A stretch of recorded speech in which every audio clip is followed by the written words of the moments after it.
Assalamualaikum warahmatullahi wabarakatuh.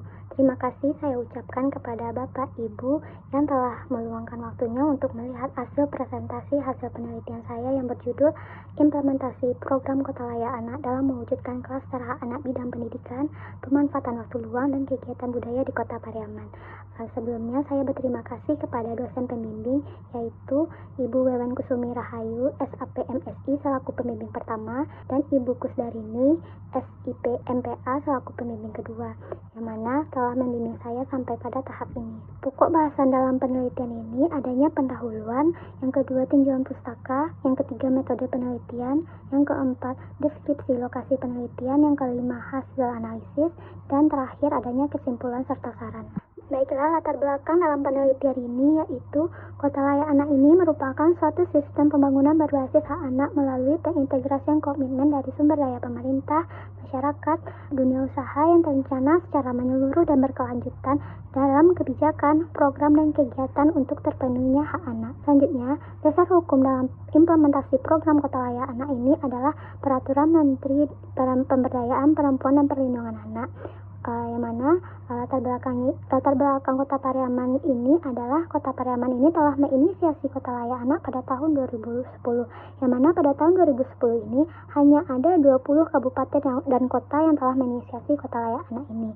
Tahapan Kota Pariaman dalam pengembangan Kota Layak Anak dimulai dari tahapan penyatuan komitmen, pemerintah, masyarakat, dunia usaha, pembentukan gugus tugas, pengumpulan data basis, mobilisasi sumber daya, dan pelaporan dan pemantauan dan evaluasi. Selanjutnya, dalam pelaksanaan program Kota Layak Anak ini, adanya refocusing anggaran yang berdampak terhadap ketidakefektifan pelaksanaan program Kota Layak Anak. Dalam pelaksanaan program Kota Layak Anak ini, adanya beberapa klaster yang dikelompokkan menjadi 5 klaster hak anak, yang mana 5 klaster hak anak itu yaitu klaster hak sipil dan kebebasan, yang kedua klaster lingkungan keluarga dan pengasuhan alternatif, yang ketiga klaster kesehatan dasar, yang keempat klaster pendidikan, pemanfaatan waktu luang, dan kegiatan budaya, dan terakhir adanya klaster perlindungan khusus, yang mana dalam penelitian ini peneliti memfokuskan pada klaster yang keempat, yaitu klaster pendidikan, pemanfaatan waktu luang, dan kegiatan budaya. Selanjutnya, peneliti akan menjelaskan bagaimana alasan pemilihan Kota Pariaman ini dan bagaimana pemilihan dalam klaster yang keempat ini, yang mana Kota Pariaman ini masih memiliki umur yang masih muda dari wilayah tingkat 2 kota dan kabupaten Sumatera Barat. Akan tetapi, Kota Pariaman ini telah melakukan pengembangan Kota Layak Anak yang lebih cepat dari wilayah lainnya. Selanjutnya, turunnya angka putus sekolah di Kota Pariaman selama 4 tahun terakhir. Yang ketiga, tersedianya akses ruang bermain ramah anak yang tersertifikasi oleh Kementerian Pemberdayaan Perempuan Perlindungan Anak. Selanjutnya, adanya kegiatan budaya dalam mewujudkan kelestarian budaya yang selaras dengan salah satu misi Kota Pariaman. Dan terakhir, keberhasilan Kota Pariaman dalam meraih penghargaan sebagai Kota Layak Anak peringkat pertama pada tahun 2012 dan peringkat media sejak tahun 2016 sampai dengan tahun 2021 secara berturut-turut. Fenomena teoritis dan empiris, yang mana tujuan program Kota Layak Anak ini adalah terpenuhinya hak anak. Yang kedua, sumber daya seperti anggaran dipangkas akibat COVID-19. Dan serta sumber daya manusia ini adanya anggota Satuan Gugus Tugas Kota Layak Anak. Yang ketiga, pelaksanaan program Kota Layak Anak ini melibatkan organisasi perangkat daerah lintas sektor dan multi aktor. Yang keempat, bentuk komunikasi antar organisasi lintas sektor dan multi aktor ini berupa rapat koordinasi. Yang kelima, pelaksana program mendukung akan adanya program Kota Layak Anak ini. Yang keenam, pertumbuhan ekonomi Kota Pariaman pada tahun 2020 mengalami minus 1,32% dengan kondisi masyarakat yang homogen dan pengaruh politik masih didominasi oleh eksekutif dan legislatif. Rumusan masalah dalam penelitian ini adalah bagaimana implementasi program Kota Layak Anak dalam mewujudkan klaster hak anak bidang pendidikan, pemanfaatan waktu luang, dan kegiatan budaya di Kota Pariaman. Selanjutnya, tujuan penelitian ini adalah menganalisis implementasi program Kota Layak Anak dalam mewujudkan klaster hak anak bidang pendidikan, pemanfaatan waktu luang, dan kegiatan budaya di Kota Pariaman. Selanjutnya, manfaat penelitian. Manfaat penelitian ini mempunyai kontribusi dalam mengembangkan ilmu administrasi, dan manfaat praktisnya memberikan informasi berupa hasil kajian kepada pemerintah Kota Pariaman. Selanjutnya, pada bab 2 ini adanya tinjauan pustaka.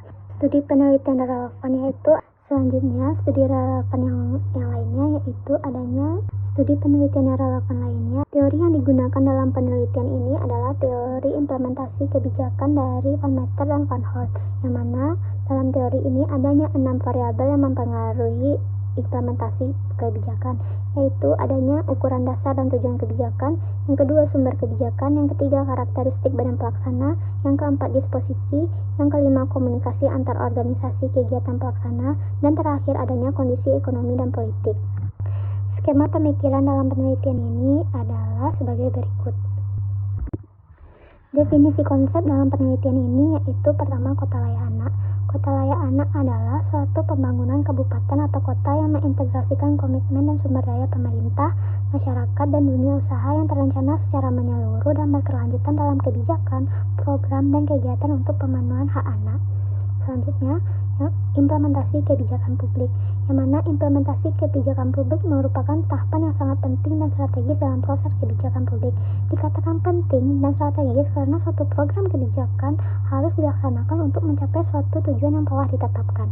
Yang ketiga, adanya klaster hak anak, pendidikan, pemanfaatan waktu luang, dan kegiatan budaya. Klaster ini bertujuan dalam mengembangkan minat dan kemampuan anak serta mempersiapkan anak untuk bertanggung jawab dalam kehidupan yang toleran, saling menghormati, dan bekerja sama untuk kemajuan dan semangat perdamaian dengan kegiatan liburan, kegiatan budaya, dan olahraga, dan memastikan bahwa anak ini memiliki waktu untuk beristirahat dan dapat memanfaatkan waktunya dalam melakukan kegiatan seni budaya, olahraga, dan aktivitas lainnya. Definisi operasional dalam penelitian ini, adanya beberapa indikator dalam teori ini. Selanjutnya adanya bab 3. Metode penelitian yang digunakan adalah deskriptif kualitatif. Yang kedua, teknik pengumpulan data digunakan seperti survei, interview, dan dokumentasi. Teknik pemilihan informan yaitu purposive sampling. Yang keempat, peranan penelitian adalah instrumen utama. Yang kelima, proses penelitian yaitu perumusan masalah, wawancara, dan pengumpulan dokumen. Yang keenam, unit analisis yaitu adanya kelompok. Yang ketujuh, teknik analisis data yaitu pengumpulan data, reduksi data, penyajian data, dan menarik kesimpulan. Yang kedelapan, teknik keabsahan data yaitu triangulasi sumber data. Selanjutnya, deskripsi lokasi penelitian. Yang mana deskripsi lokasi penelitian ini adanya di Kota Pariaman. Yang mana Kota Pariaman merupakan wilayah Kabupaten Padang Pariaman yang terbentuk berdasarkan Undang-Undang Nomor 12 Tahun 2002, terdiri dari 4 kecamatan, 55 desa, dan 15 kelurahan. Kota Pariaman diidentik dengan Kota Pariaman, di mana seluruh kecamatan di Kota Pariaman memiliki wilayah yang berbatasan langsung dengan pantai kecuali Kecamatan Pariaman Timur. Pariaman memiliki beberapa buah pulau kecil. Dalam penelitian ini juga melakukan penelitian beberapa instansi yang terkait yang dijelaskan pada tabel sebagai berikut. Selanjutnya pada bab 5 yaitu hasil dan analisis, yang mana hasil dan analisis ini adanya 6 variabel atau 6 indikator dan subindikator yang akan peneliti jelaskan sebagai berikut. Pertama, indikator standar dan tujuan kebijakan, yang mana standar dan tujuan kebijakan ini menguraikan tujuan keputusan kebijakan secara menyeluruh. Selain itu, ukuran dasar ukuran kebijakan ini dapat diukur dari pernyataan dari pembuat kebijakan yang direfleksikan dari beberapa dokumen. Dalam indikator ini adanya subindikator yaitu jelas dan terukur. Tujuan dari program Kota Layak Anak ini adalah terpenuhinya hak anak, perlindungan anak yang telah diatur oleh Peraturan Menteri Pemberdayaan Perempuan dan Perlindungan Anak Nomor 11 Tahun 2011 tentang kebijakan pengembangan Kabupaten Kota Layak Anak. Yang kedua, subindikator yang kedua adanya keadilan. Yang mana keadilan di sini adalah keadilan dalam memperoleh informasi. Yang mana implementer mendapatkan informasi yang sama tentang program Kota Layak Anak ini dengan adanya rapat dan pemberian informasi yang tidak langsung melalui grup WhatsApp kepada kelompok sasaran, seperti memberikan selebaran tentang informasi Kota Layak Anak dan adanya spanduk. Selanjutnya, indikator yang kedua yaitu sumber-sumber kebijakan, yang mana faktor sumber daya memiliki peranan penting dalam implementasi kebijakan yang meliputi sebagai berikut, yang mana subindikatornya itu sumber daya manusia. Sumber daya manusia dalam program Kota Layak Anak ini adalah gugus tugas yang meliputi semua sektor yang terkait, baik pemerintah, swasta, dan lembaga. Hal ini diatur dalam Surat Keputusan Wali Kota Nomor 113/463 Tahun 2020 tentang pembentukan gugus tugas Kota Layak Anak. Yang kedua, turunan indikator yang lain adalah sumber daya non-manusia. Dana dalam implementasi program Kota Layak Anak ini mengalami refocusing anggaran dari dampak pandemi COVID-19, serta sumber daya non-manusia lainnya yaitu sarana prasarana pendukung program Kota Layak Anak disediakan oleh dinas terkait. Selanjutnya, indikator yang ketiga yaitu karakteristik badan pelaksana. Karakteristik badan pelaksana tidak terlepas dari struktur birokrasi, yang mana struktur birokrasi ini merupakan turunan dari indikator yang ketiga. Struktur birokrasi yang kompleks dan rentang kendali yang panjang akan memberikan dampak negatif dalam implementasi program. Begitu juga sebaliknya, struktur birokrasi implementasi program dinas terkait adalah sebagai berikut. Turunan indikator yang lainnya yaitu adanya norma-norma, yang mana norma ini adalah nilai yang telah dibangun dan disepakati bersama dalam organisasi. Norma yang berlaku dalam program Kota Layak Anak ini mengacu pada Peraturan Pemberdayaan Perempuan dan Perlindungan Anak Nomor 11 Tahun 2011 pada pasal 5, yang mana terdapat prinsip pengembangan Kota Layak Anak seperti pemerintahan yang baik, non-diskriminasi, kepentingan terbaik bagi anak, dan kelangsungan hidup dan perkembangan anak serta penghargaan terhadap pandangan anak. Selanjutnya, turunan dari indikatornya yaitu pola hubungan yang terjadi dalam proses komunikasi dan koordinasi dilakukan dengan kegiatan rapat koordinasi dalam menyelesaikan masalah, yang mana hal itu terjadi secara berulang.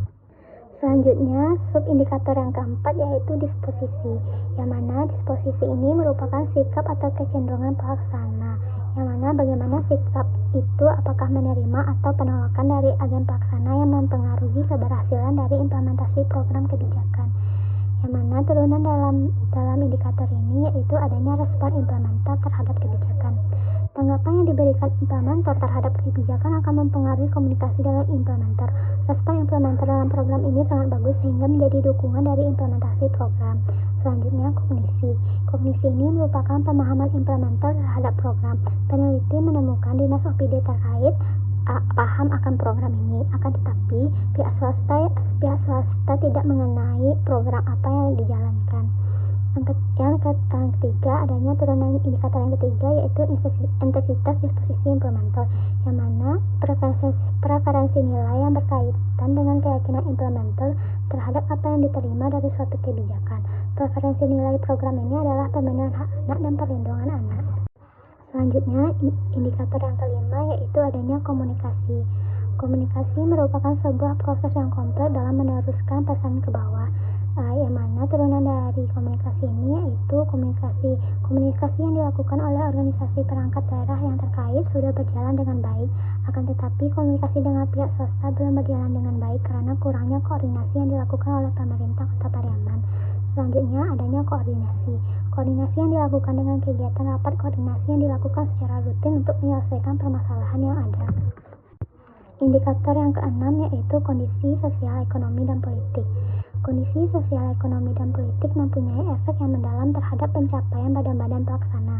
Yang pertama, turunan dari indikator ini yaitu kondisi sosial, yang mana kondisi sosial ini masyarakat Kota Pariaman telah mengetahui program Kota Layak Anak dan respon positif diberikan oleh masyarakat Kota Pariaman. Akan tetapi opini masyarakat tentang ruang bermain ramah anak harus dikelola dengan baik oleh pemerintah kota. Yang kedua, turunannya yaitu kondisi ekonomi, yang mana program Kota Layak Anak berpengaruh terhadap kondisi ekonomi masyarakat di masa yang akan datang. Apabila anak dikelola dengan baik, maka menciptakan generasi yang berkualitas, serta dengan adanya ruang bermain ramah anak dan kegiatan Pariaman Kultur Every Week menghasilkan pendapatan masyarakat sekitar. Dan terakhir, adanya kondisi politik. Adanya dukungan politik terhadap program ini dengan adanya rancangan peraturan daerah penyelenggaraan Kota Layak Anak, serta kontribusi elit politik dalam memberikan aspirasi dan bantuan yang diberikan kepada anak-anak. Selanjutnya, adanya kinerja implementasi program Kota Layak Anak dalam mewujudkan klaster hak anak bidang pendidikan, pemanfaatan waktu luang, dan kegiatan budaya di Kota Pariaman. Dalam implementasi program Kota Layak Anak dalam mewujudkan klaster hak anak bidang pendidikan, pemanfaatan waktu luang, dan kegiatan budaya di Kota Pariaman yang sesuai peneliti deskripsikan menggunakan model Van berjalan dengan baik, akan tetapi belum optimal. Hal ini dikarenakan adanya beberapa variabel yang terkendala, yang mana adanya variabel sumber daya anggaran akibat COVID-19 dan kondisi, yaitu kurangnya pemahaman implementer terhadap program khususnya pihak swasta. Baiklah, pada bab 6 ini adanya kesimpulan dan saran, yang mana implementasi program Kota Layak Anak ini melibatkan beberapa organisasi perangkat daerah dan dan menjalankan program ini, pemerintah terkendala dengan adanya refocusing anggaran dan fasilitas pendukung program ini disediakan oleh organisasi perangkat daerah terkait. Norma yang berlaku dalam program ini diatur dalam Peraturan Menteri Pemberdayaan Perempuan dan Perlindungan Anak, serta implementer sangat mendukung pelaksanaan program, serta komunikasi dan koordinasi dilakukan dengan berupa kegiatan rapat dan komunikasi langsung dengan grup WhatsApp, serta tanggapan masyarakat mendukung pelaksanaan program. Dan program ini juga mempengaruhi ekonomi masyarakat dan adanya dukungan politik berupa lancarnya rancangan peraturan daerah penyelenggaraan kota layak anak. Yang kedua, adanya saran, yang mana saran dalam ini saran yaitu lebih ditingkatkan lagi koordinasi dan komunikasi antara gugus tugas kota layak anak terkhusus pada pihak swasta. Yang kedua, lebih ditingkatkan lagi pengelolaan ruang bermain ramah anak yang berada di kawasan Pantai Cermin dan Pantai Gondaria, serta perlu dilakukan pengawasan terhadap pedagang kaki lima yang berjualan di dekat ruang bermain ramah anak. Yang ketiga, lebih ditingkatkan lagi keseriusan implementer dalam menjalankan program kota layak anak, karena program ini melibatkan beberapa organisasi perangkat daerah. Baiklah, hanya itulah yang dapat saya presentasikan. Mohon maaf apabila adanya kekurangan dan kesalahan yang saya ucapkan. Terima kasih. Wabillahi taufiq walhidayah.